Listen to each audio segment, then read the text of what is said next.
Good morning all, welcome back to Doing Outdoors, and today I'm in the garden. I just thought I'd give a little bit of an update as to where we are with the veg plot, but first of all I want to show you the Ross Cobb meat birds that we bought in a few weeks ago. There's day-old chicks. They've been with us for 3 weeks now, and God, they put away some food. They're just constantly eating, and here they are, almost all fully feathered, but the amount that they eat and drink is phenomenal, far more than any other chicks that I've had in the past. But they are supposed to be a really rapid growing meat bird, so it's what you'd expect really. I've still got them on chick crumb at the moment, but in another week's time, when they're 4 weeks old, I'll move them on probably to a grower's pellet.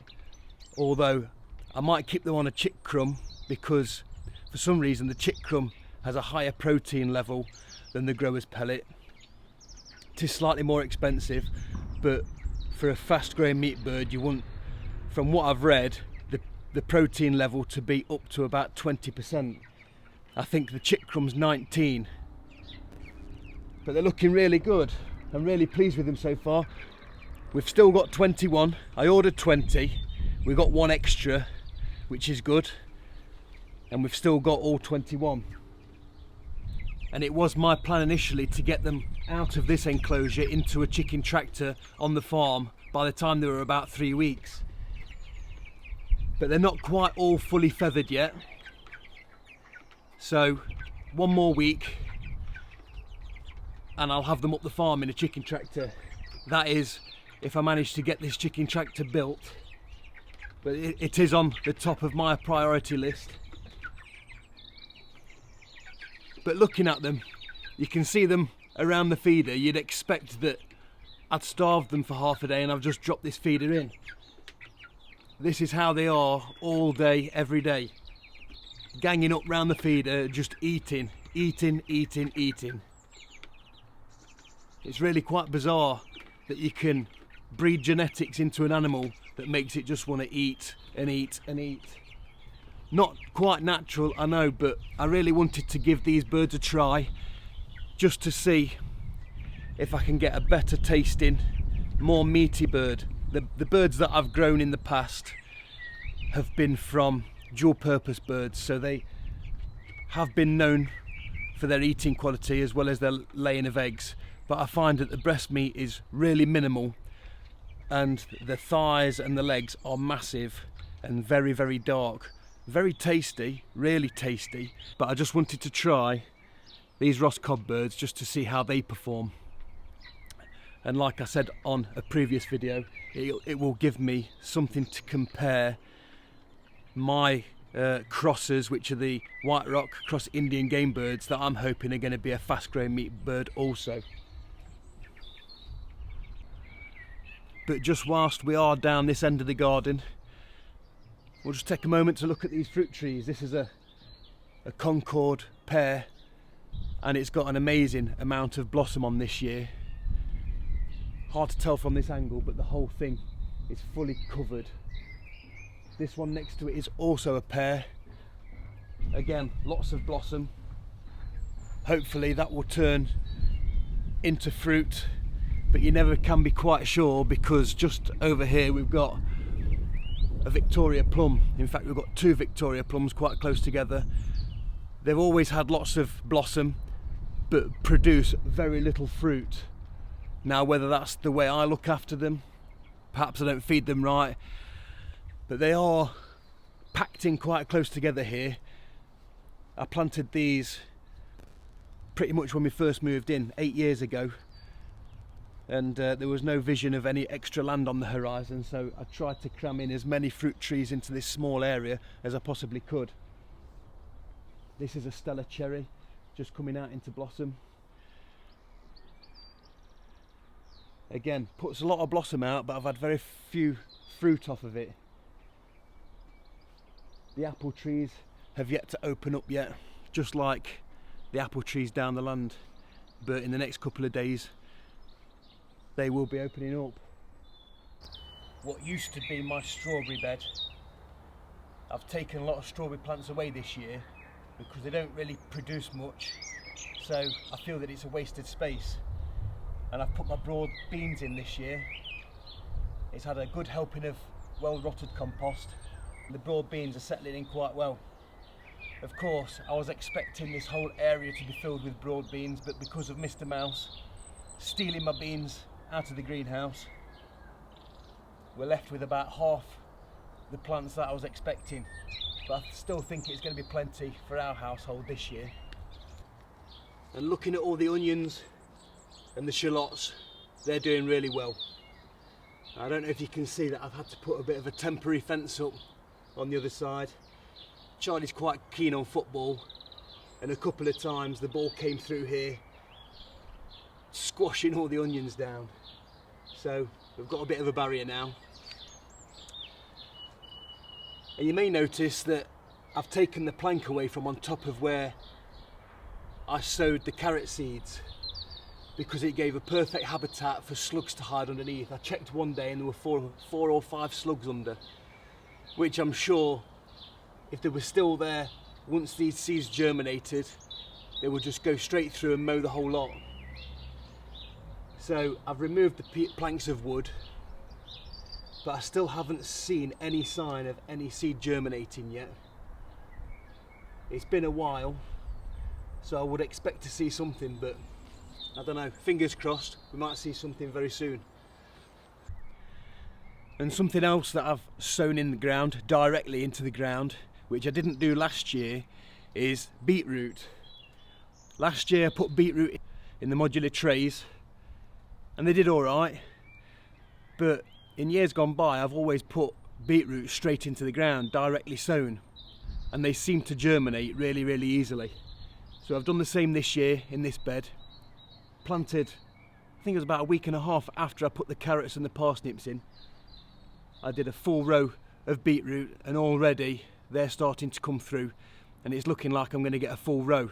So probably something I'm never going to put in a modular pot ever again is beetroot.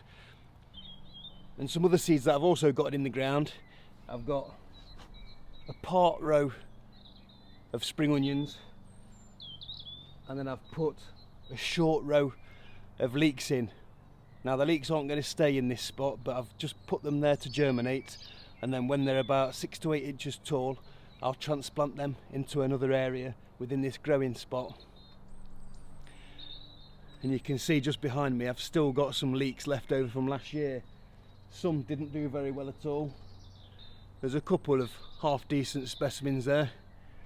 We might get a leek and potato soup out of it yet. Well, I've just brought you inside quickly to have a look at the sunflowers that we're growing for the sunflower competition. They're doing really, really well, in fact. You can see down here that every seed has germinated, and they're of a size now where they really probably need to go outside, but the area where they're going to get put hasn't been prepared properly yet. It's still got some chard and loads of rubbish, so I've got to dig that over, incorporate a load more compost and make space for these to go out. But we've also got some other flowers that aren't sunflowers that are going to go out. Now flowers aren't something that I've ever grown from seed before. We've grown the odd sunflower in the past, but when we were seed shopping, Bella was with us and we asked her to choose a couple of seeds, and she chose some Swan River daisy mix. And I can't quite remember the name of these. I've got the packet somewhere, but they've come really well. Nymphaea 5 spot, does that sound about right? So we are actually going to have a few flowers on show this year, which is unusual. I usually just concentrate on the vegetables, but it'd be nice to get a bit of colour out there, and the sunflowers we will be able to get a harvest of. But another thing I want to have a look at whilst we're in here is I've been banging on for the last year or so about having my own fast growing meat birds. And this is a cross between the white rock and the Indian game birds that I have down the farm. And last Friday, which is 6 days ago from today, I set some eggs in the incubator. I've got 12 eggs in there. I don't know if they're fertile yet, but because these eggs have been in the incubator now for 6 days, we should be able to see if there's anything happening. Right, so here's the incubator. It's actually living in my wood store next to the Essie. Obviously, it's warmer outside now, so we're not burning the fire. Perfect place to keep the incubator out of the way.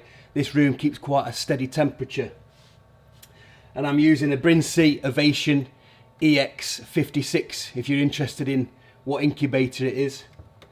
And this is by far the best incubator I have ever used. I've had amazing hatch rates, and also the ratios of hens to cockerels has been exceptional. Far more hens than I have had cockerels. And from research, I believe that's something to do with maintaining a higher temperature whilst the egg's in incubation.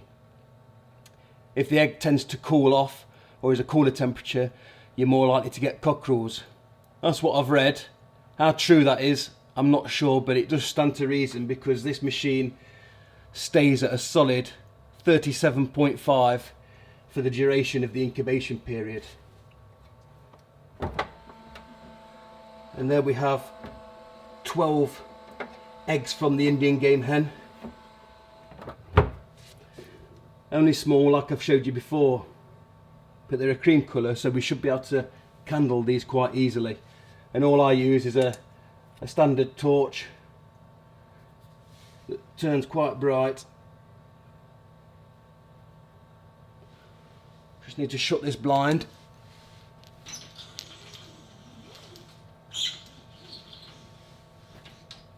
Make it a little darker. And let's see if anything's happening.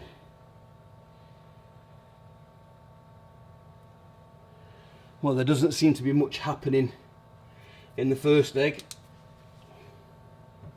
which is disappointing.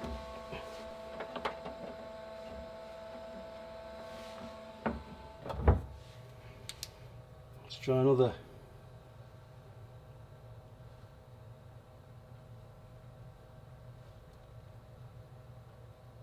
Well, I don't know. There's a dark ring because we are only 6 days into the incubation period. There isn't going to be too much sign. Might just be a little bit too early. I may have to come back in a couple more days.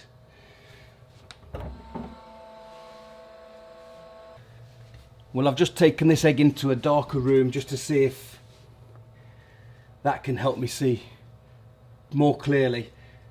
And I do actually think I can see something happening. I don't think it's totally void. But it is quite early, only 6 days in, so I'm going to leave them a couple more days. But at least we've got some eggs in the incubator that hopefully will rival the Ross Cobb as a fast growing meat bird, if they're fertile. That's yet to be seen. They should be.